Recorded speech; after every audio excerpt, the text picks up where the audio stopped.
নবী জীবনে 3 বার রাগ করছেন। কয়বার? আসলে নবী তো রাগের নবী না। আমাদের নবীকে রাগের নবী? আমাদের নবী সম্পর্কে আল্লাহ বলেন, ওয়ামা আরসালনাকা ইল্লা রাহমাতাল লিল আলামিন। আপনাকে প্রেরণ করা হয়েছে গোটা বিশ্ববাসীর জন্য রহমত স্বরূপ। বলেন সুবহানাল্লাহ। সেই নবী 3 বার রাগ করছে। কয়বার? প্রথম রাগ করছে যখন আল্লাহর নবী বোরাকের পিঠে চড়তেছেন না। জিবরাইল বললেন, হুজুর এত সুন্দর বোরাক, এটাকে আপনার পছন্দ হয়নি? তো আল্লাহ রাসূল বলে, জিবরাইল তুমি না কইলা এই বোরাকের পিঠে চললে বোরাক আমাকে আল্লাহর আরশে নিয়ে যাবে? তো জিবরাইল বলে, হুজুর আপনি কি বিশ্বাস করেননি? বিশ্বাস করছি বলেই তো কাঁদতেছি। জিবরাইল কয়, বিশ্বাস করে কান্দার কারণ? ওগো আল্লাহর নবী, বিশ্বাস করার পর আপনি কেন কান্দেন? নবী বলেন, জিবরাইল তুমি যদি নবী হইতা তাহলে তুমিও চিন্তা করতা, কারণ তুমি ফেরেশতা, তুমি নবী না। নবী হলে চিন্তা আছে। বলে কি চিন্তা? বলে আমার গুনাহগার উম্মতের জন্য আল্লাহ তাআলা 30,000 বছরের একটা পুল সিরাত, যে পুল সিরাতের নিচে 7টা জাহান্নামের আগুন দাউ দাউ করে জ্বলতেছে। সে পুল সিরাত কিরকম জানেন? পদ্মা ব্রিজের মতন। চুলের চাইতেও চিকন হবে, খুরের চাইতেও ধার। কেমনে হবে পার আমার উম্মত গুনাহগার? এমন করে একটা বোরাক যদি আল্লাহ পুল সিরাতের কিনারায় আমার উম্মতের জন্য বাজেট করত, আমি নবী খুশি হইয়া বোরাকের পিঠে চড়তাম। সুবহানাল্লাহ। কি নবী, কি নেতা রে! এই জন্য তো আমরা দরুদে বললাম, আল্লাহুম্মা সাল্লি আলা সাইয়্যিদিনা। খালি নবী না, আমাদের নবী হলেন আমাদের নেতা। আজকে বাংলাদেশে বহু মুসলমান নবীকে শুধু নবীর মধ্যে রাখতে চায়, নেতার মধ্যে নিয়ে আসতে চায় না। সাধারণ এক মানুষকে নেতা বানায়া তার পিছনে চামচা হয়ে ঘুর ঘুর করে ঘোরে। ধরে করে কথা ঠিক না? আর মাঝে মধ্যে স্লোগান দেয়, আমার নেতার চরিত্র ফুলের মতন পবিত্র, নামাজ পড়েন একত্র। এগুলার নেতা, এগুলার নেতা না, এরা লেতা লেতা। ওদের পুরানা কাপড় তখন হারকিন মুস্ত, তখন বলতো লেতা দিয়ে হারকিন মুস, লেতা। এই জন্য আমাদের নবী শুধু নবী না, নবীর পুরো দরুদ পড়ে, নবীর প্রতি সালাম করে মাহফিলের ভিতরে। কিন্তু নবীর সমাজ গড়ার কাজে অনেকের দ্বন্দ্ব মনে বাজে। নবীকে আর সমাজেতে সাজে? নবী থাকবে মসজিদের ভিতরে, নবী থাকবে মাদ্রাসার ভিতরে। আজকে বাংলাদেশের কিছু কিছু নেতার মাথা পাগল হয়ে গেছে, আমাদেরকে আলেমদেরকে ধর্মের নামে ব্যবসায়ী বলতেছে।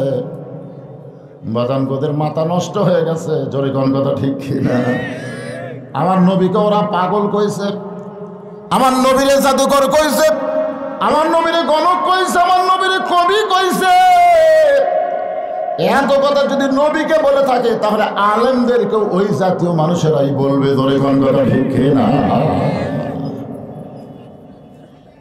নবীর প্রতি দরুদ পড়ে, নবীরে সালাম করে, কিন্তু নবীকে নেতা হিসাবে মানবার চায় না। অন্য কাউরে নেতা মানবেন? আল্লাহ কোরআনে বলেন, লাকাদ কানা লাকুম ফি রাসূলিল্লাহি উসওয়াতুন হাসানাহ। সফলতা যদি অর্জন করতে চাও তাহলে বিশ্ব নবীকে তোমাদের আদর্শের নেতা হিসাবে গ্রহণ করে না। এখন একটা স্লোগান দেওয়া লাগবে। আমি যে বলবো আমার নেতা, তোমার নেতা, সকলেই বলবেন বিশ্ব নবী মোস্তফা। বলতে পারবেন না? আমার নেতা, তোমার নেতা,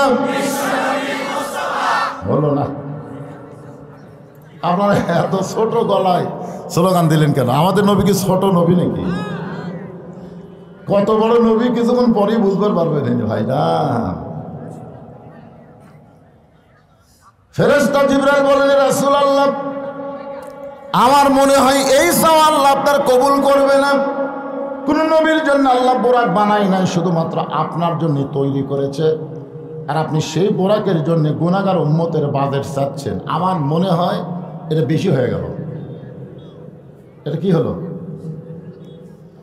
সর্বপ্রথম নবী রাগ করে বললেন, জিবরাইল তোমার আল্লাহকে বলো ঠেকা আমার না, ঠেকা হলো তোমার আল্লাহ। এটা কি জাতা রাগ? আমার আল্লাহকে বলার কথা কয়, তোমার আল্লাহ, তোমার আল্লাহ বলো ঠেকা আমার না, ঠেকা হলো তোমার আল্লাহর। আমি কোনোদিনও আল্লাহর আরশে যাবার চাইনি, আমার ঠেকাও বলো, আমি কোনোদিনও যাবার চাইনি। আমি কোনোদিন মনের মধ্যেও কল্পনা করিনি, মোনাজাতেও করিনি। তো আল্লাহ বোরাক পাঠাইছে আমার নিয়ে যাওয়ার জন্যে, আমি যাব না যতক্ষণ পর্যন্ত আমার গুনাহগার উম্মতের জন্য এমন করে একটা তোর পাহাড়ের ধুলি লাগিয়া মুসা নবীর সম্মান বেড়ে যায়। তোর পাহাড়ের ধুলি লাগিয়া মুসা নবীর সম্মান বেড়ে যায়। নূর নবীজির জুতার ধুলাই, দয়ার নবীজির জুতার ধুলাই আল্লাহর আরশ ধন্য হয়। সাল্লাল্লাহু আলা মুহাম্মাদ, সবাই জবান খোলে সাল্লাল্লাহু আলাইহি ওয়াসাল্লাম, সাল্লাল্লাহু আলা মুহাম্মাদ সাল্লাল্লাহু। মাইকে লিখো দিছেন, একটু বন্ধ করে দাও, বন্ধ করে। মশরিকে হুব্বে মুহাম্মদ, সকলে বলি সাল্লাল্লাহু আলাইহি ওয়াসাল্লাম। मतलाए दीवानी माँ, मतलाए खुर्शीद इश्कास, सीनाए सुजानी माँ बलागल उला बिकमालिही, कशाफत दुजा बिजमालिही, हसनत जमीओ किसालिही, सल्लो अलैहि व आलिही अल्लाहुम्मा आमीन। জান্নাতের বাগান থেকে জান্নাতি মানুষদেরকে নিয়ে আমি গুনাহগার তোমার রহমতের দরজায় দোখানা হাত তুলেছি আল্লাহ। হাসরের ময়দানে জব্বার আর কাহার নামে রূপ নিয়া তুমি যখন বিচার শুরু করবে, তোমার সামনে দাঁড়ায়া সমস্ত নবীর নাফসি নাফসি বলে কাঁদতে থাকবে। এমন কঠিন অবস্থা হাসরে হবে, সেদিন সমস্ত নবী তার উম্মতকে ভুলে যাবে, শুধু বলবে আল্লাহ আমার কি হবে, আমার কি হবে। একমাত্র দরদি নবী শাফাতের কান্ডারি ইয়া রব্বি হাবলি উম্মতি বলে সেজদায় পড়ে যাবে। সেই কঠিন মুসিবতের সময় আজকের এই মাহফিলকে ওসিলা করে আমাদের সবাইকে রাসূলের উম্মতের কাতারে আল্লাহ কবুল করে নিও। সুবহান রাব্বিকা রাব্বিল ইজ্জাতি আম্মা ইয়াসিফুন ওয়া সালামুন আলাল মুরসালিন, আলহামদুলিল্লাহি রাব্বিল আলামিন। লা ইলাহা ইল্লাল্লাহ।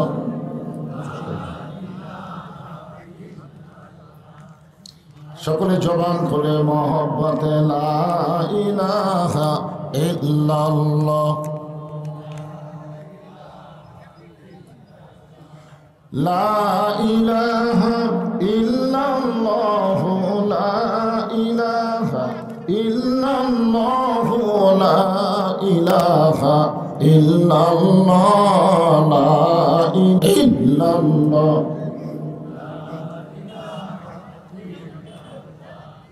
লা ইলাহা যার দিলে আছে আমার আল্লাহর ভয়, যার মনে আছে আল্লাহর ভয়, আল্লাহ আল্লাহ সব সময়। আহারানিদেরা ভালো লাগে না এই দুনিয়া, ভালো লাগে না, ভালো লাগে শুধু আল্লাহ লা ইলাহা ইল্লাল্লাহ লা ইলাহা ইল্লাল্লাহ লা ইলাহা ইল্লাল্লাহ লা ইলাহা ইল্লাল্লাহ লা ইলাহা ইল্লাল্লাহ।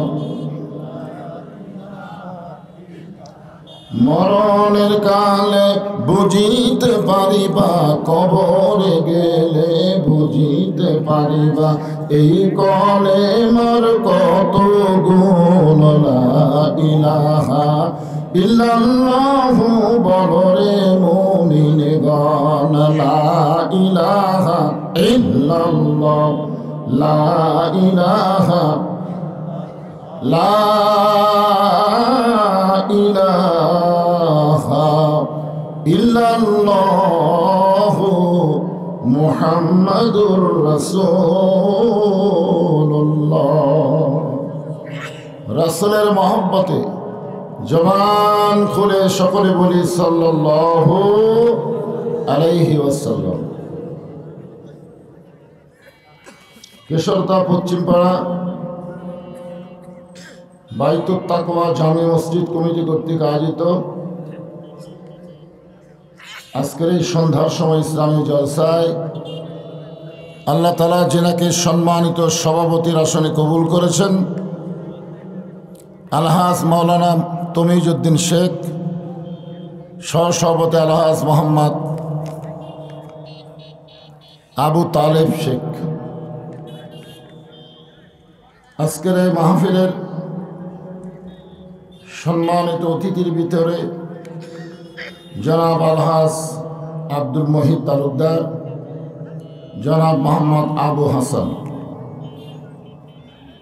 আজকের এই মাহফিলের সম্মানিত সভাপতি, প্রধান অতিথি, বিশেষ অতিথি, আজকের এই মাহফিলের সম্মানিত ওলামায়ে কেরাম, এ জাতির শ্রেষ্ঠ সন্তান হলো আলেম ওলামা। আল্লাহ রাসূল বলেছেন, আল উলামা ওয়ারাসাতুল আম্বিয়া, আলেমগণ হচ্ছে নবীদের ওয়ারিস। আল্লাহ বলেছেন, ইন্নামা ইয়াখশাল্লাহ মিন ইবাদিহিল উলামা।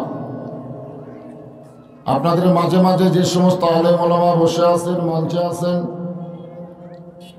আসরের নামাজের পর থেকে মাগরিবের নামাজ পর্যন্ত যিনারা আলোচনা করে আপনাদেরকে শোনাইলেন, আলেম ওলামা সহ আজকের মাহফিলের বক্তাগণকে অন্তরের অন্তঃস্থল থেকে আমি শুভেচ্ছা জ্ঞাপন করছি।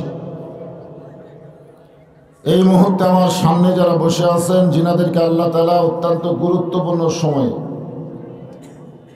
আল্লাহর কাছে দুইটা সময় অত্যন্ত গুরুত্বপূর্ণ, একটা হলো বুকরাতাও আর একটা হলো আসিলা। সকাল এবং সন্ধ্যা পছন্দনীয় সময়, বলেন সুবহানাল্লাহ। এই সন্ধ্যার সময় জান্নাতের বাগানে আমার সামনে যারা বসে আছেন, আমি আমার অন্তরের অন্তঃস্থল থেকে আপনাদের সবাইকে শুভেচ্ছা জ্ঞাপন করছি। সম্মানিত মা বোনেরা, পর্দার অন্তরে বসে বসে যারা আলোচনা শুনতেছেন, তাদেরকে শ্রদ্ধা জ্ঞাপন করি। এই মুহূর্তে জানতে চাচ্ছি আপনারা সকলে কেমন আছেন? আলহামদুলিল্লাহ রব্বিল আলামিন। জি আলহামদুলিল্লাহ। যে আল্লাহ শারীরিক সুস্থতা এবং মানসিক প্রশান্তি, বলেন সুবহানাল্লাহ। গত বছর এই সময় আমাদের শারীরিক সুস্থতা ছিল, কিন্তু মানসিক প্রশান্তি ছিল না। মনের মধ্যে একটা অশান্তি কাজ করতো, না জানি কি হয়, না জানি কি হয়, মাহফিল হয় না বন্ধ হয়, এরকম একটা অশান্তি কাজ করতেছিল। কিন্তু এইভাবে আপাতত সে অশান্তি নাই, শারীরিক সুস্থতা এবং মানসিক প্রশান্তি যে আল্লাহ দান করে আজকের এই জান্নাতের বাগানে আমাদের কিছু সময়ের জন্য কবুল করলেন, আমরা সে আল্লাহর উপরে খুশি না বেজার? তাহলে জবান করে সমস্বরে সকলে বলবো রব্বানা লাকাল হামদ হামদান কাসীরান তাইয়িবান মুবারাকান ফি। আমরা আল্লাহর প্রশংসা করলাম যে আল্লাহ দয়া করে রহম করে মুসলমানের ঘরে মুসলমান হিসাবে কবুল করে আজকের এই বেহেশতের টুকরার মধ্যে আমাদেরকে কবুল করেছেন। আমরা সে আল্লাহর উপর খুশি না বেজার? তাহলে জবান খুলে বলি আলহামদুলিল্লাহ। আল্লাহর প্রতি আমরা বেশি বেশি প্রশংসা করব। এই মাসটা হলো আরবিতে রজব মাস। জোরে বলেন কি মাস? এই মাসের চাঁদ ওঠার সাথে সাথে আল্লাহ রাসূল একটা দোয়া বেশি বেশি পড়তেন, আল্লাহুম্মা বারিক লানা ফি রজব ওয়া শাবান ওয়া বাল্লিগনা রমাদান। এই বাল্লিগনা রমাদান শব্দের অর্থ হলো আল্লাহ রাসূল বলতেন যে রমজান পর্যন্ত আমার হায়াতকে প্রলম্বিত করে দাও, লম্বা করে দাও। এখান থেকে প্রমাণ হয়ে গেল কে কখন মরবে এটা আল্লাহ রাসূলও জানে না। জোরে বলেন আল্লাহ রাসূলও। আমাদের মধ্যে কিছু কি লোক জানতেছিল, বর্তমানে তার আপাতত নাই, পলায় আছে। জোরে কোন ঠিক কিনা? এত সালের আগে আমার নামাইকে দেখেন, রজব পাইছে, মাঝখানে একটা শাবান, তারপরে রমজান, এরপরে রাসূল বলতেন বাল্লিগনা রমাদান। এখান থেকে বিশ্বাস করতে হবে আমরা কে কতদিন দুনিয়াতে থাকবো এটা কেউ জানে না, একমাত্র আল্লাহ জানে। জোরে কোন কথা ঠিক কিনা? এমনকি রাসূলও পর্যন্ত জানেন না। এই রজব মাসে আমাদের আল্লাহ তাআলা আমাদের নবীকে তারা আরশে নিয়ে গেছিলেন। সুবহানাল্লাহ বলে। সেখানে নিয়ে গিয়ে আল্লাহ তাআলা নবীকে 5 ওয়াক্ত নামাজ দিয়েছেন। সেই নামাজ নিয়ে নবী কিন্তু আল্লাহর আরশে থাকেন নাই, আবার আমাদের মাঝে ফিরে আইছে। এই ঘটনার ভিতরে এক সময় আল্লাহ তাআলা আমাদের নবীকে জান্নাতে দেখার তৌফিক দিয়েছিলেন। সুবহানাল্লাহ বলেন। আমাদের নবী কিন্তু জান্নাত দেখছেন। আপনাদের কাছে আমার প্রশ্ন হলো, এটা কি বাহির থেকে দেখছেন না ভিতরে ঢুকে দেখছেন? আপনাদের কি মনে হয়, বাহির থেকে না ভিতরে ঢুকে? আসলে ভিতরে না ঢুকলে তো ভিতরের খবর জানা যাবে না। কোরআন হাদিসের ভিতরে না ঢুকে কেউ যদি বলে ইসলামের সাথে রাজনীতির কোনো সম্পর্ক নেই, এরকম কিছু কিছু মূর্খ গণ্ড আছে না নাই? যারা ইসলামকে বোঝেই না, জানেই না, ওরা আবার ভাষণ দেয় ইসলামের সাথে রাজনীতির কোনো সম্পর্ক নেই। আরে বেটা, তুমি একটা সামান্য মানুষ, তোমার নামের সাথে ইসলাম আছে, আছে না নাই? যে বেটাই কথা কইছে তার নামের মধ্যে ইসলাম আছে। ছোট্ট একটা নামের মধ্যে যদি ইসলাম থাকে, এত বিশাল একটা রাজনীতি, আর সেই রাজনীতির সাথে ইসলামের সম্পর্ক নেই, এই কথা একমাত্র মুনাফিক এবং গণ্ড মূর্খরাই বলতে পারে। দরিদ্র কথা ঠিক কি না? এই জন্য ভিতরে ঢোকা লাগবে। আল্লাহ বলেছেন উদখুলু ফিস-সিলমি কাফাহ। পুরাপুরি না ঢুকলে তো বলা যাবে না, আল্লাহ বলতেছেন ঢুকতে হবে পুরাপুরি। কাফা শব্দের অর্থ হলো পুরাপুরি, আধা আধি ঢুকলে হবে না। নবী যখন জান্নাতের মধ্যে প্রবেশ করলেন, তখন আল্লাহ নবীর সঙ্গে একজন ফেরেশতা ছিল। সে ফেরেশতার নাম হলো জিবরাইল। জোরে বলেন নাম কি?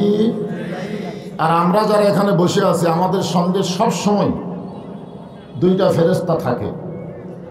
সব সময়, আপনি ঘুমালেও থাকে, চেতন থাকলেও থাকে, দরজা জানলা বন্ধ করে অকাম করার সময়ও থাকে। ছেলেরা কম্বলের মধ্যে যদি ইউটিউব চালু করে খারাপ অশ্লীল ভিডিও দেখে, তখনও কিন্তু থাকে, থাকে না? সেই দুইটা ফেরেশতার নাম কি আপনারা জানেন? কিরামান কাতিবিনা ইয়ালামুনা মা তাফআলুন। সব সময় আমাদের সঙ্গে আছে, অথচ আমরা অনেক সময় গল্প করছি, এমন গোপনে করলাম কেউ দেখেনি। এরকম বলি কি বলি না? হায় হায়, এমন গোপনে কাম করছি দরজা জানলা বন্ধ করে কেউ দেখেনি। তখন তুই ফেরেশতাকে আল্লাহ এরা যে বলতে যে কেউ দেখেনি, তো আমরা কি ঘুম পাচ্ছি? বিশ্বাস করতে হবে কেউ না দেখলেও আল্লাহ দেখতেছে, কেউ না লিখলেও তোমার কাঁধের দুই ফেরেশতা লিখতেছে। যেরকম ঠিক কি না? তোমার দুই কাঁধে দুই মোহরি লিখিতেছেন ডায়েরি। খালি এই বিশ্বাসটা যদি আমাদের অন্তরে থাকে, আমরা যা করব সব লিপিবদ্ধ হচ্ছে। এবং হাসরের ময়দানে আল্লাহ বলবেন, ইকরা কিতাবাকা, তোমার কিতাব তুমি পড়ো। তুমি কি করছো? তুমি দরজা জানলা বন্ধ করে একলাই 10টা সিল মারছ, আর সকালে গল্প মারছো, কেউ দেখেনি। আজকে দেখো তুমি কয় বাপের জন্মা। এক বাপের জন্মা একটাই সিল মারবে, তুমি 10টা মারলা, তোমার তো বাপের হিসাব নাই। জোরে কোন ঠিক কিনা? আসল কথা হলো আমাদের নবীর সঙ্গে দুই ফেরেশতা ছিল না, এই কথাটাই বলতে চাচ্ছি। আমাদের কাঁধে যে দুইটা ফেরেশতা আছে, নবীর কাঁধে দুই ফেরেশতা ছিল না। না থাকার পিছনে দুইটা কারণ।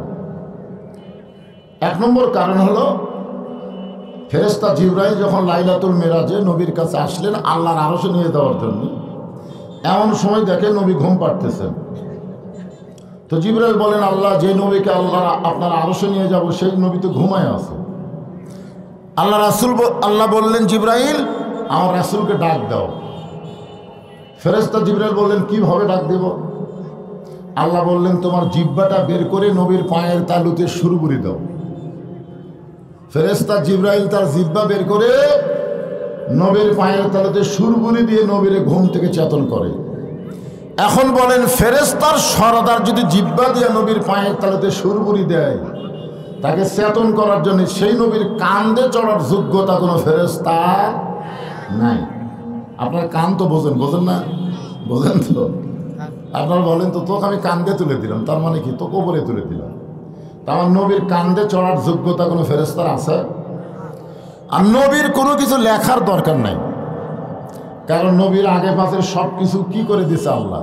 সব কিছু মাপ বলা যাবে না, সব কিছুই আমার নবীর জন্য আল্লাহ হলেন কি? সে নামে সুর ধরিয়া পাখি যায় গান করিয়া, সে নামে মজনু হলো মওলায় আমার কাদের গনি।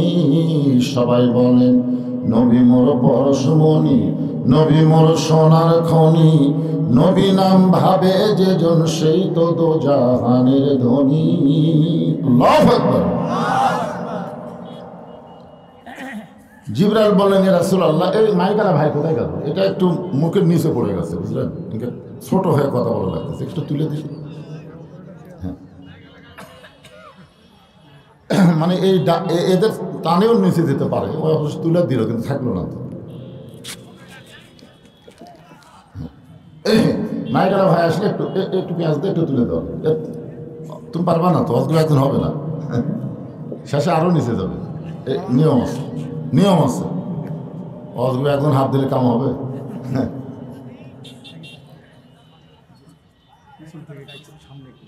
জায়গাটাই ছোট হয়েছে। পাশে একটা মাহফিল করলাম আমি কিছুদিন আগে, মঠপুকুর, দেখলেন আপনি গেছিলেন কেউ?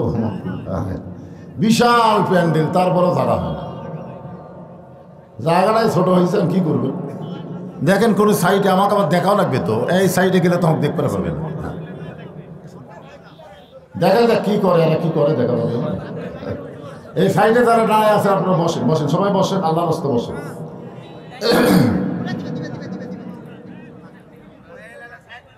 কে হয়েছে? অবতার সামান্য একটু মানে নাকের বরাবর। হ্যাঁ, ঠিক আছে, ঠিক আছে।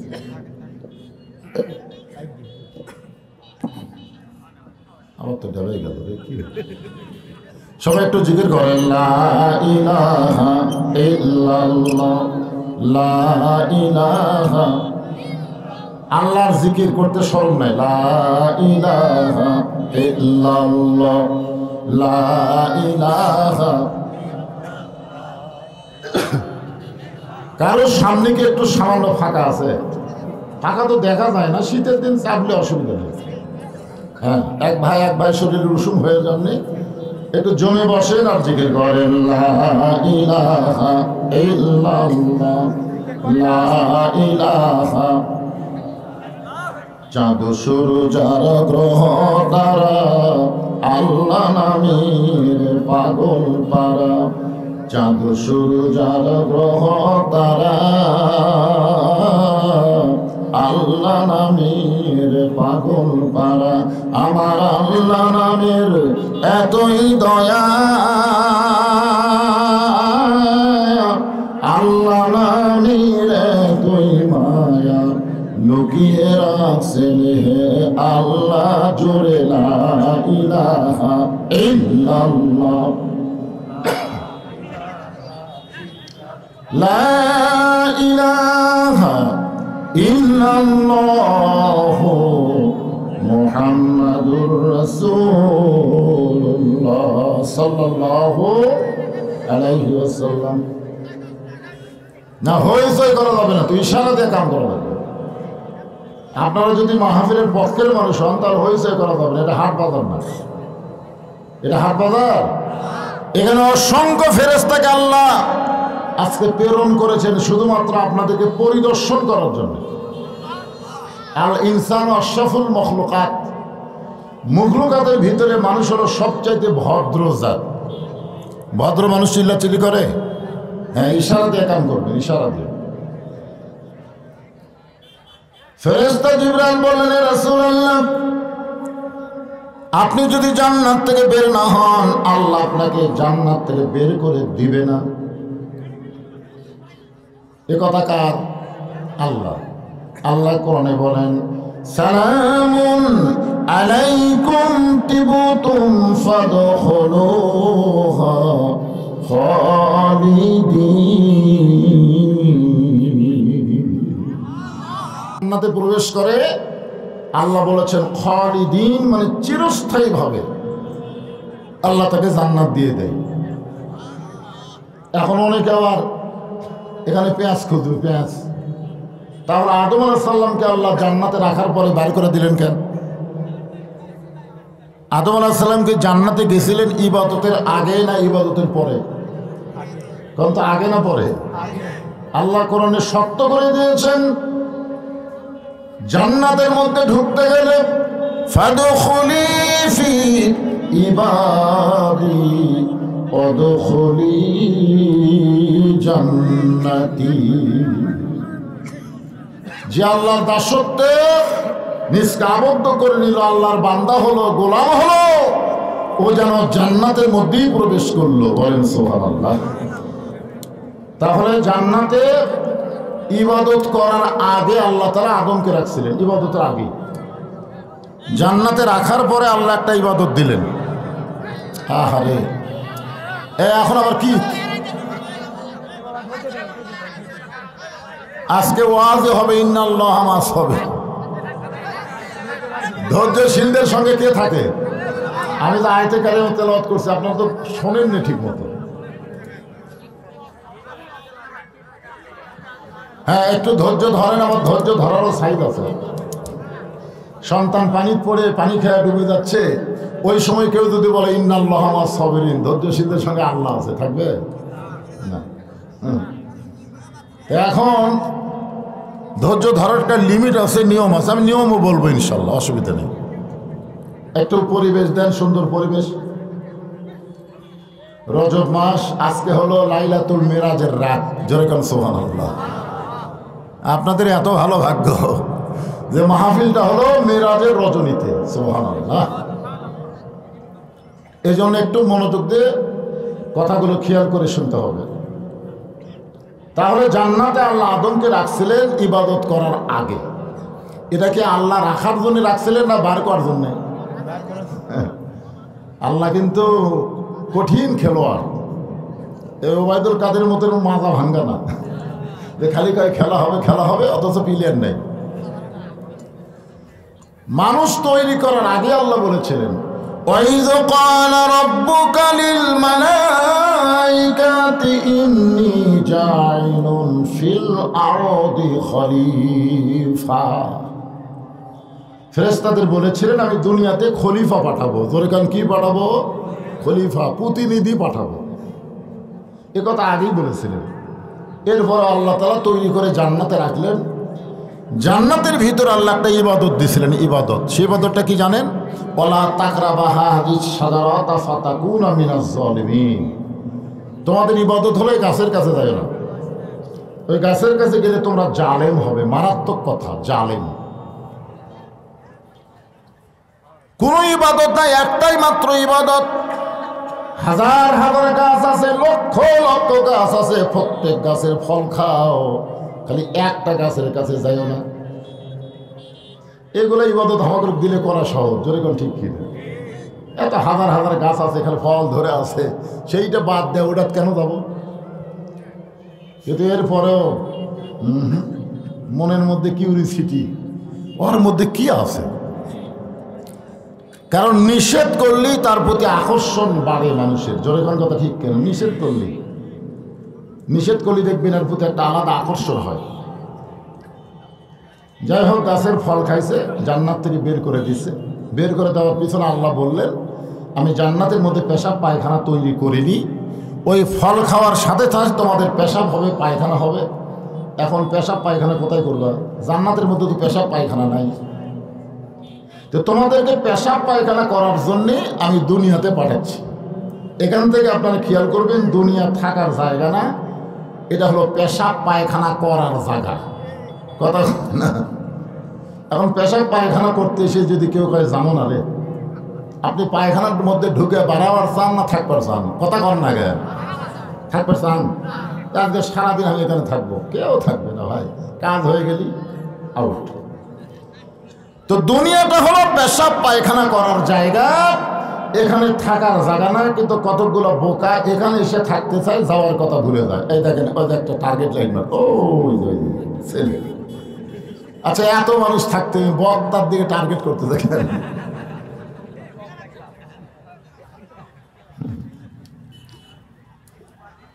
ওখানে কেউ না, টার্গেট মারে, আপনারা খেয়াল করেন না? ছোট্ট মানুষ।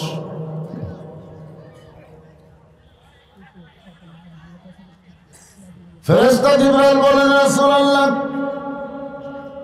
আপনি যদি জান্নাত থেকে আজকে বের না হন, আল্লাহ আপনাকে জান্নাত থেকে বের করে দেবে না। এই বছরটা হলো আপনার কষ্টের বছর। জোরে কোন কি বছর? যে বছর রাসূল মেরাজ করেছিলেন, ওই বছরটা নবীর জীবনের সবচাইতে কষ্টের বছর। 1 নম্বর কষ্ট হলো চাচা আবু তালেব মারা গেছেন। আজকের বিজ্ঞাপনে একজন সহসভাপতির নাম হলো আবু তালেব। কি নাম? আচ্ছা, আবু তালেব কি মুসলমান না কাফের? কথা যায় না। মুসলমান না, নবীর চাচার কথা বলতেছি। নবীর চাচা কি মুসলমান না কাফের? তাহলে আবু তালেব মানুষ নাম রাখে, অথচ আবু লাহাব কেন রাখে না?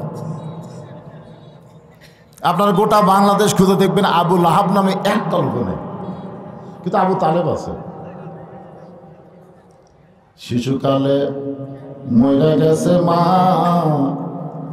গর্ভে থাকতে মরছে পিতা, নবী চোখে দেখলেন না। কে করিবে লালন পালন, কে দিবে সান্ত্বনা? এই দুনিয়ার বড় এতিম নবী ছিলেন একজনা।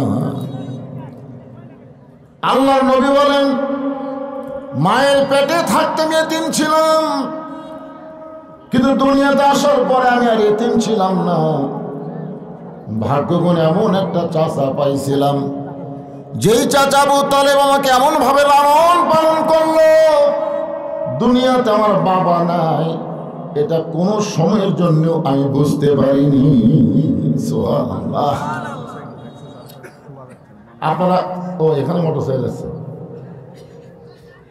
এ ভাই, এই মঞ্চের সাথে আর কি মোটরসাইকেল যারা রাখছেন গেটের কাছে, মোটরসাইকেল একটু টান দেন। কে রাখছেন? কি বুঝতেছেন? চাচা আবু তালেব দুনিয়া থেকে বিদায় নিলেন। এটা কেমন চাচা? বাবার দরদ দিয়ে যিনি নবীকে লালন পালন করেছেন। সুবহানাল্লাহ বলে। এই চাচা দুনিয়া থেকে বিদায় নেওয়ার কিছুদিন পরে আল্লাহ নবীর দরদের বিবি খাদিজা দুনিয়া থেকে বিদায় নিলেন। বউ মরলে খুশি তো? কি কন? বউ মরলে খুশি না ব্যথা? হায় হায়। মা খাদিজা যতদিন নবীর বিবি ছিলেন, আল্লাহর নবী ততদিন দ্বিতীয় কোনো বিয়ে করেন নাই।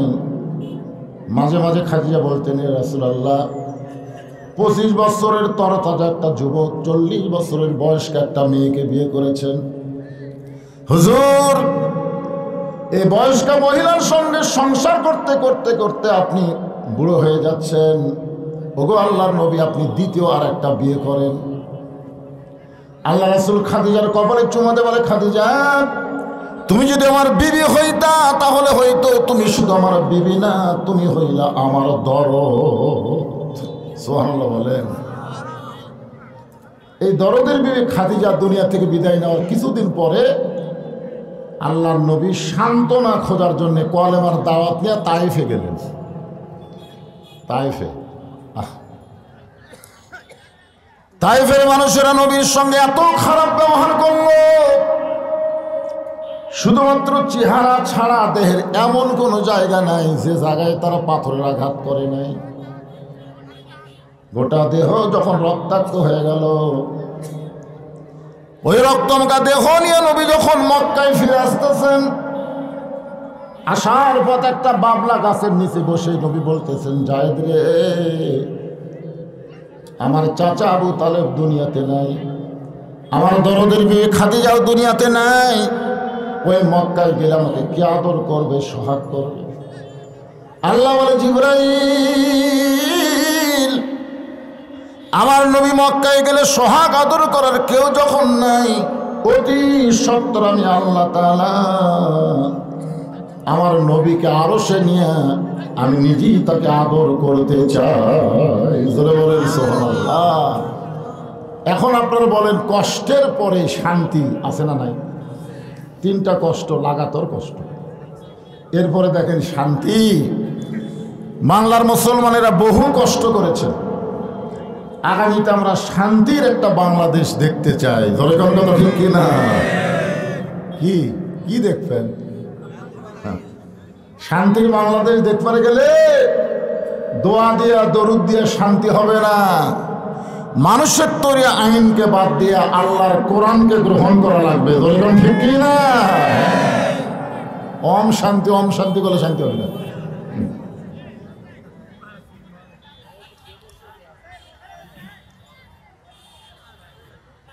আরশ থেকে আল্লাহ তাআলা আমার নবীকে আবার দুনিয়াতে প্রেরণ করছেন।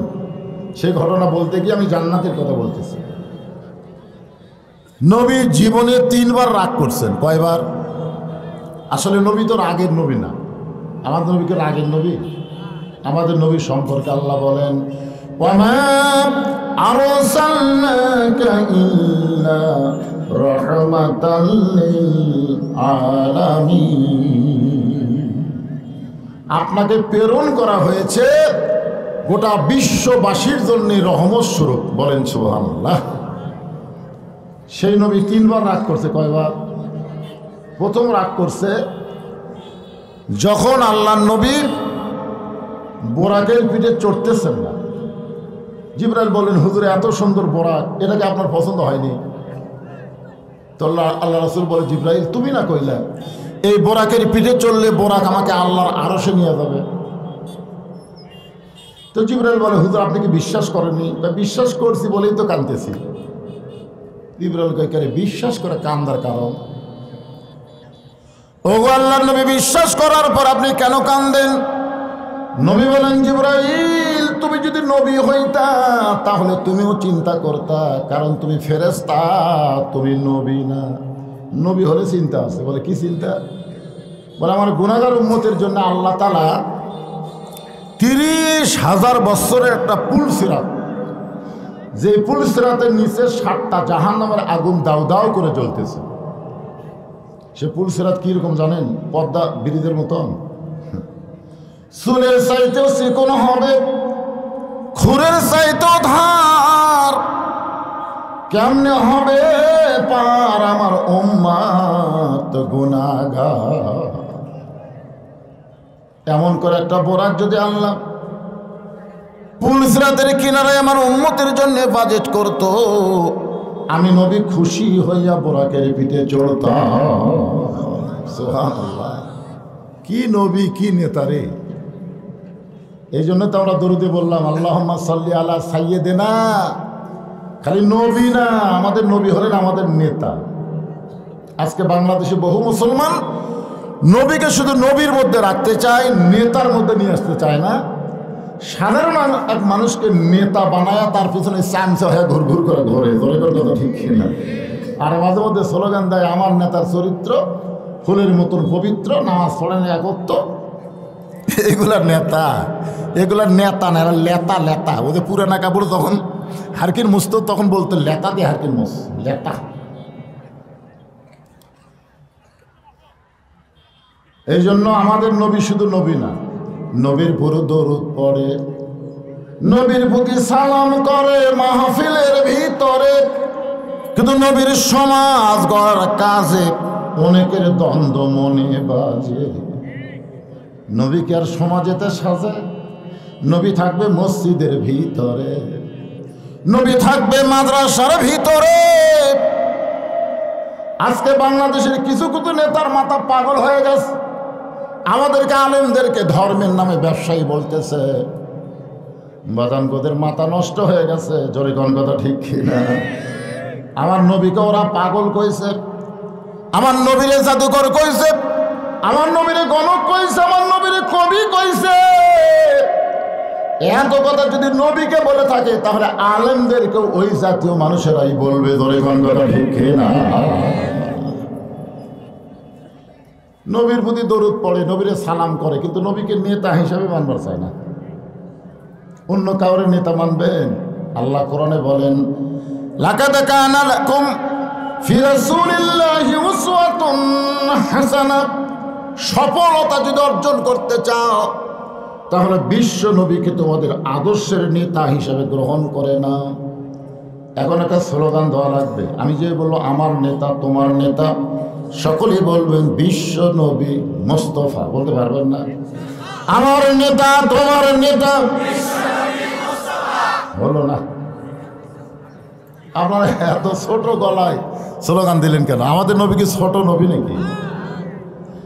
কত বড় নবী কিছুক্ষণ পরেই বুঝতে পারবেন ভাই না। ফেরেশতা জিবরাইল বলেন রাসূলুল্লাহ, আমার মনে হয় এই চাওয়া আল্লাহ আপনার কবুল করবে না। কোন নবীর জন্য আল্লাহ বোরাক বানাই নাই, শুধুমাত্র আপনার জন্য তৈরি করেছে।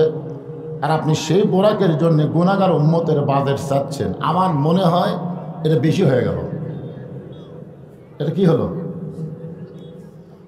সর্বপ্রথম নবী রাগ করে বললেন জিবরাইল, তোমার আল্লাহকে বলো ঠেকা আমার না, ঠেকা হলো তোমার আল্লাহ। এটা কি জাতারা? আমার আল্লাহকে বলার কথা কই, তোমার আল্লাহ, তোমার আল্লাহ বলো ঠেকা আমার না, ঠেকা হলো তোমার আল্লাহর। আমি কোনোদিনও আল্লাহর আরশে যাবার চাইনি, আমার ঠেকাও বলো।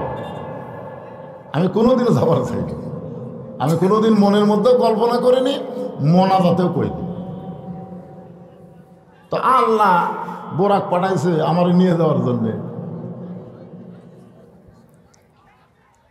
আমি যাব না যতক্ষণ পর্যন্ত আমার গুনাহগার উম্মতের জন্য এমন করে একটা হয়, আমি নবী বোরাকের পিঠে চড়বই না। কিতাবের মধ্যে আছে তিনবার নবী বললেন চড়বই না, চড়বই না, চড়বই না। সঙ্গে সঙ্গে আল্লাহ ডাকতে বলে জিবরাইল, আমার দোস্তকে বলো আমি লা ইলাহা ইল্লাল্লাহ বসে আছি ওই মুহাম্মদ রাসূলের আশায়। আজকে যানবাহন ফেরত দিলে আমি আল্লাহ বড় কষ্ট পাই। রে জিবরাইল, আমি আল্লাহ আমার নবীকে যেমন ভালোবাসি, আমার নবী তার চাইতে তার উম্মতকে বেশি ভালোবাসে। কি দয়ার নবী আমরা পাইছি ভাই। এমন করে একটা বোরাক তার উম্মতের জন্য আমি আল্লাহ বাজেট করে দিলাম। এটা হলো নবীর জীবনের প্রথম রাগ। 2 নম্বর রাগ হলো জান্নাতের ভিতরে। সুবহানাল্লাহ। জিবরাইল বলতেছে, হুজুর আপনি যদি জান্নাত থেকে বের না হন আল্লাহ বার করে দিবে না। নবী ডাকতে বলে, জিবরাইল আমি নবী আমার জন্য না, আমি নবী হলাম আমার উম্মতের জন্য। আমি নবী হলাম আমার উম্মতের জন্য। কার জন্যে? আচ্ছা নবী কি নবীর জন্য না আমাদের জন্য? কথা বলেন তো। একবার হযরত বেলাল আল্লাহ নবীকে বললেন, ইয়া রাসূলুল্লাহ মানুষ কবরে গেলে 3টা প্রশ্ন করবে। আমরা কবরে গেলে প্রশ্ন হবে কয়টা? 3টে। আপনি যখন কবরে যাবেন তখন কয় প্রশ্ন করবে? 3টা করবে। তো নবী বলতেছে, বেলাল তোমার কি মনে হয়? বেলাল বলতেছে, আমার মনে হয় আপনার 2টা করবে। আমার নবীও এই প্রশ্ন আপনার করবে না, কারণ আপনি তো নবী। আল্লাহ রাসূল আফসোস করে বললেন, দেখো তোমাদের ভাগ্য কত ভালো, তোমাদের নবী আছে, আর আমার ভাগ্য কত খারাপ, আমার নবী নাই। নবী থাকলে কি হয়? আছেন আমার মুক্তার, আছেন আমার ব্যারিস্টার, শেষ বিচারের হাইকোর্টেতে তিনি আমায় করবেন পার। আমরা পাপী রাসূল জাবিন্দার। আল্লাহ নবী বলেছেন আমার উম্মতেরা শুধু ঈমান নিয়ে কবরে আসবে। তাদের আমল নামায় যদি কোনো আমল নাও থাকে, শুধুমাত্র ঈমানের খাতিরে আমি রাসূল তার পক্ষে ওকালতি করে ব্যারিস্টারি করে তাকে সুপারিশ করে জান্নাতে পৌঁছে দিব। তাহলে আমাদের নবী শুধু আমাদের নবী না, আমাদের উকিল। দরকার আমাদের কি? আমাদের উকিল, আমাদের ব্যারিস্টার। আল্লাহ যখন হাকিম হয়ে আমাদেরকে আসামি বানায় বিচার শুরু করবেন, ওই সময় নবী উকিল হয়ে ব্যারিস্টার হয়ে আমাদেরকে সুপারিশ করে জান্নাতে পৌঁছে দিবেন। আল্লাহ নবী ছোট্ট করে একটা কথা বললেন, ছোট্ট করে। আপনারা বুঝা পারেন ভালো, না বুঝলে আরো ভালো। সে কথাটা হলো, আমি যদি কবরে না যাই তাহলে আমাকে কেমনে প্রশ্ন করবে? এখন তো অনেকেই বলে নবী কবরে আছে, অনেকেই বলে ইসলামের আলো জ্বলায়া দিয়া নবী ঘুমায়া আসেন সোনার মদিনায়। কেউ কি বলতে পারবেন যে ইসলামের পতাকা উড়াইয়া দিয়া নবী ময়রা আছেন সোনার মদিনায়? এ কথা বলতে পারবেন? ময়রা আছে? ময়রা আছে? ঘুমায় আছে? না হয় শুয়ে আছে। এইটুকু বলতে পারবেন শুয়ে আছে না ঘুমায় আছে, কিন্তু মরে আছে এ কথা বলা যাবে না। যারা মরে তাদের জন্য কবর হয় ভাই। নবীর উম্মতরা ছোট্ট একটা কথা কইলাম, পরে চিন্তা করবেন। যেটা বলতেছিলাম, আল্লাহর নবী 5 ওয়াক্ত নামাজ নিয়ে আজকের রজনীতে ফিরে আসলেন আবার দুনিয়ায়। সর্বপ্রথম 5 ওয়াক্তের মধ্যে সূর্য উদয়ের আগে 2 রাকাত ফরজ নামাজ আমরা জামাতের সঙ্গে আদায় করি। এই নামাজটা হলো ফজরের নামাজ। জোরে বলেন কোন নামাজ? 5 ওয়াক্ত নামাজের মধ্যে সবচাইতে কঠিন, বিশেষ করে এই শীতের দিনে খুবই কঠিন, ঠিক না? আসসালাতু খায়রুম মিনান নাওম শোনার সাথে সাথে উপরের কম্বল মনে হয় আরও চাপে ধরে। ওই সময় একটা যুদ্ধ শুরু হয়। আর একটু পরেই যাই, ফজরে আজান দেওয়ার 8 ঘন্টা পরে জামাত হবে, আর একটু পরে যাই। এই মনে করে কেউ যদি একটু পরে করে চোখ বন্ধ করে, আল্লাহ কয় তো কারো কবুল করা হবে না, তুই থাক। আপনারা মনে এরকম কি হয় নাকি 8 ঘন্টা পরে জামাত হবে, এত সকালে উঠে কি হবে? আর একটু পরে, একটু পরে করলেই শেষ, কোনো সুযোগ নাই। আর সালাতু খায়রুম মিনান নাওম শোনার সাথে সাথে কম্বলকে ফেলে দিয়ে তোষকরে লাঠি মাইরে অজু করেন, যা করেন পেশাব টেশাব যা আছে করে অজু করে যখন মসজিদ দিকে রওনা দিবেন, ফেরেশতা বলে আল্লাহ শীতের দিনে তোমার যুবক বান্দা ল্যাব তোষকের মহব্বত কলিজা থেকে বের করে ঠান্ডা পানিতে অজু করে তোমার ঘর মসজিদের দিকে যায়। এর ব্যাপারে রেজাল্ট কি আল্লাহ একটু বলেন। আল্লাহ বলে ফেরেশতারা সাক্ষী থাকো, এই যুবকের সামনে যদি আজকে বদরের যুদ্ধ হতো, এই যুবক সেই যুদ্ধের সৈনিক হয়ে যেত। ফজর নামাজ পড়া কি খুব সহজ মনে করছেন? আল্লাহর নবী হেরেমের ভিতরে একা একা ফজরের নামাজ আদায় করলেন। এখানে একটা লক্ষণীয় বিষয় খেয়াল করবেন, নামাজ যখন প্রথম নবী পাইছেন, এটা হলো নবুয়তের 10ম বৎসরে। নবুয়তের কত বছর? 10 বৎসরে নবী নামাজ পাইলেন। তো নামাজের ব্যাপারে কোরআন শরীফে যত আয়াত আছে, আপনারা কি পড়ছেন? নামাজের ব্যাপারে যত আয়াত আছে কমপক্ষে 82 বার আল্লাহ বলেছেন। কোরআনের প্রথমেই দেখেন আল্লাহ কিভাবে বলতেছেন, আল্লাযীনা ইউমিনুনা বিল গায়বি ওয়া ইউকিমুনাস সালাহ। নামাজ কি করো? কায়েম করো। কোরআন হাদিসের কোন জায়গাতে আপনার মধ্যে খুঁজে পাচ্ছেন যে আল্লাহ বলেছে ইকরাউস সালাত, নামাজ পড়ো? এ কথা আল্লাহ কইছে? নাই।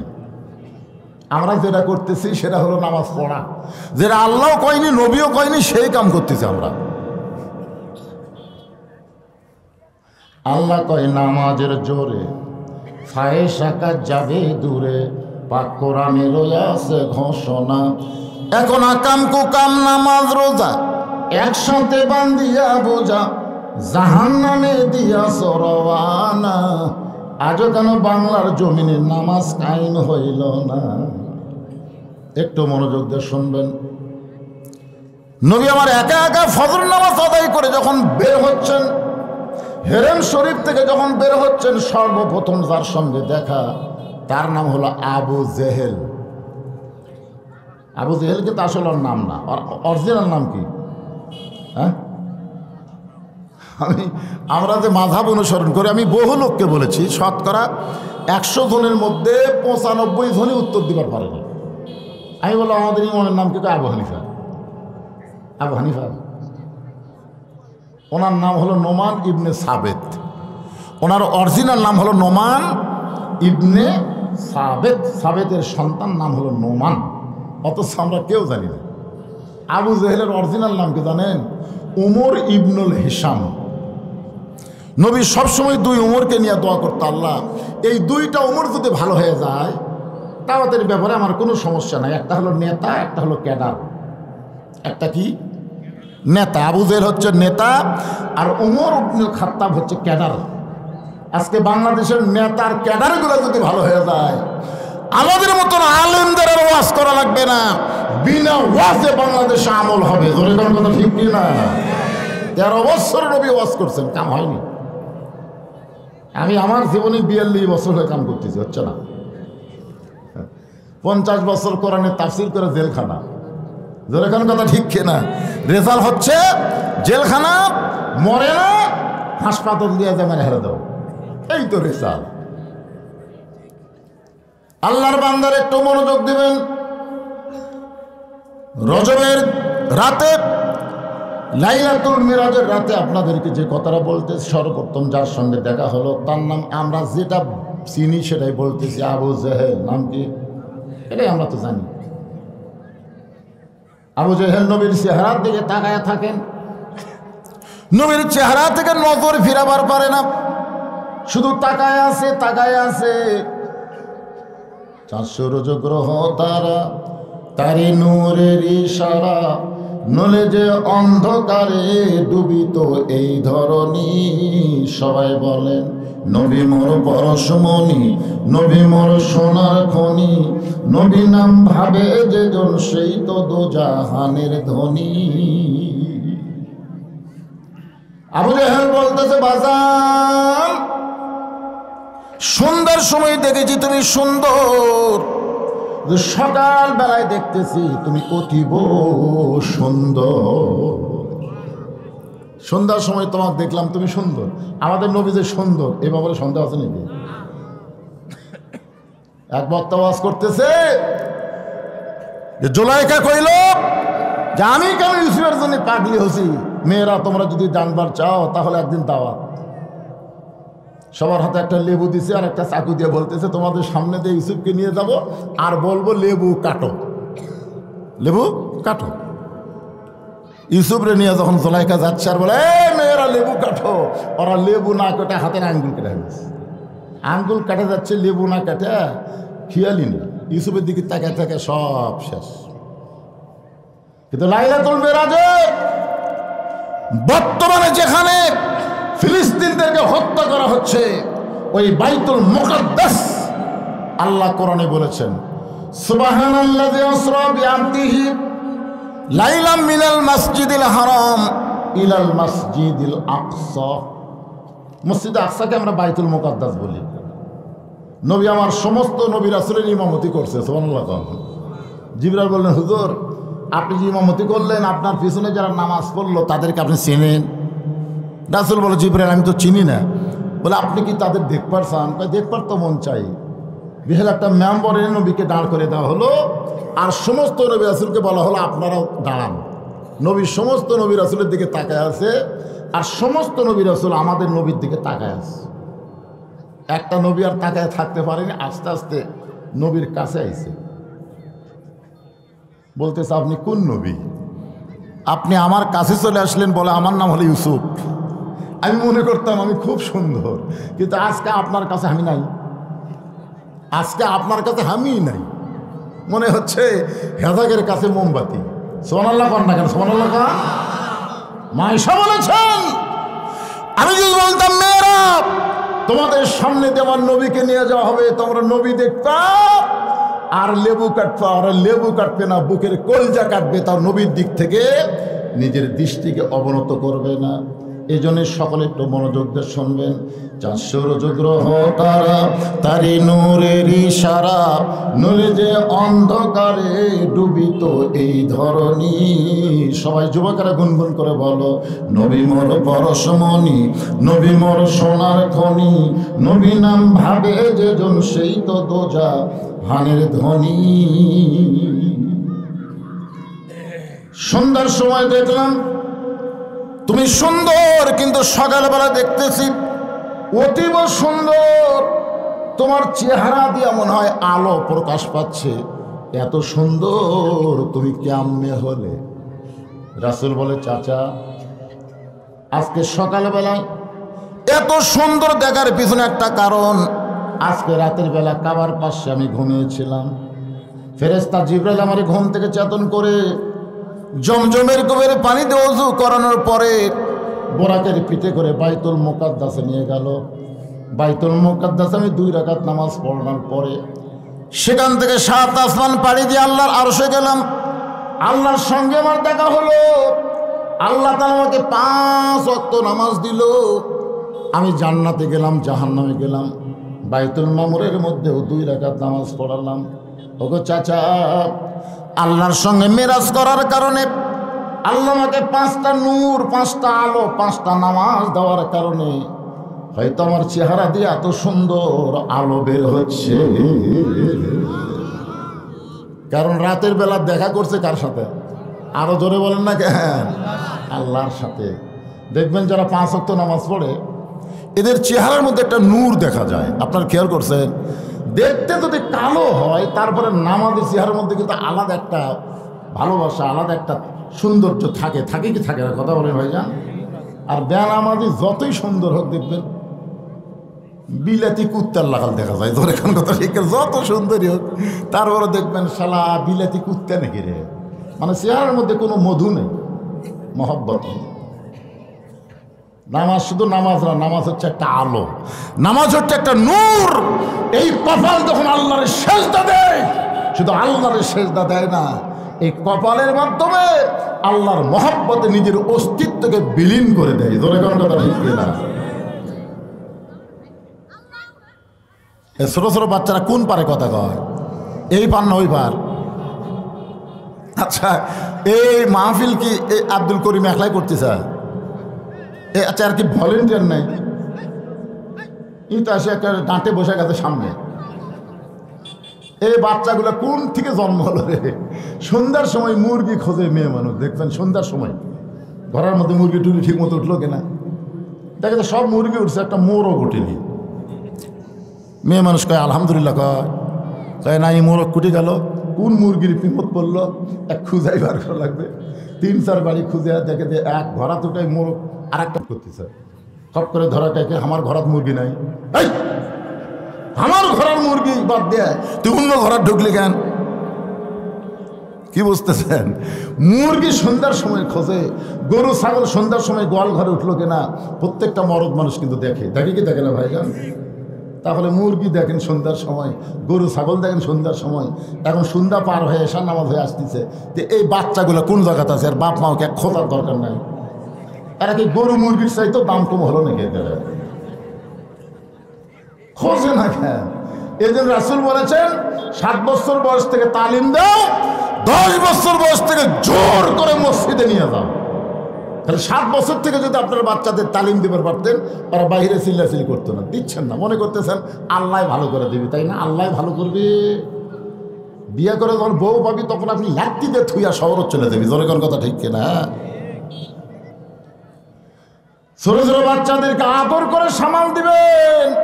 আদর করে যখন না হবে তখন নির্দোষ শাসন করার কথা ইসলামে আছে। আল্লাহর বান্দারা একটু মনোযোগ দিয়ে শুনবেন। এই কথা যেই মাত্র আল্লাহ নবী আবু জেহেলের কাছে কইছে, সঙ্গে সঙ্গে আবু জেহেল বলতেছেন নাউজুবিল্লাহ, পাগল তুমি পাগল। এতদিন জানতাম তুমি আধা পাগল, কিন্তু আজকে বুঝলাম তুমি পুরা পাগল। রাসূল বলে চাচা আমার মধ্যে পাগলামি কি দেখলেন? আবু জেহেল বলতেছে আমি জীবনে 2 বার বাইতুল মুকাদ্দাসে গেছি, যেখানে যাইতে লাগে 30 দিন, আসতে লাগে 30 দিন। যাইতে কয়দিন আর আসতে? আর তুমি কই আজকে রাত্রেবেলায় বাইতুল মুকাদ্দাসে নামাজ পড়াছা?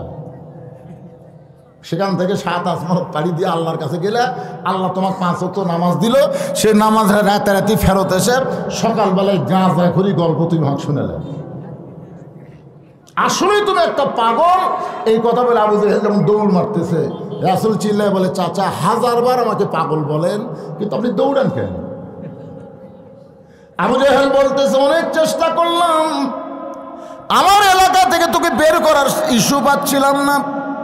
কারণ কিছুদিন হলো আমি খেয়াল করে দেখতেছি আমার বাড়ির দিকে সবাই থুতু দেয় আর তোর বাড়ির দিকে সবাই সালাম দেয়। আমি কিছুদিন হলো মানুষজনকে দেখতেছি এই রাস্তাতে যাওয়ার সময় আমার বাড়ির থুতু দেয় আর তোর বাড়ির সালাম দেয়। কি মনে করতেছেন? আমার কাছে তোর বাড়ি, আপনার যারা হজ করছেন তারা দেখেননি আবু জেহেলের বাড়ি আর নবীর বাড়ি কিন্তু একসাথে লাগানো। বর্তমানে আবু জেহেলের বাড়ি হচ্ছে বিশাল পায়খানা, আর আল্লাহ নবীর বাড়ি হচ্ছে কি লাইব্রেরি।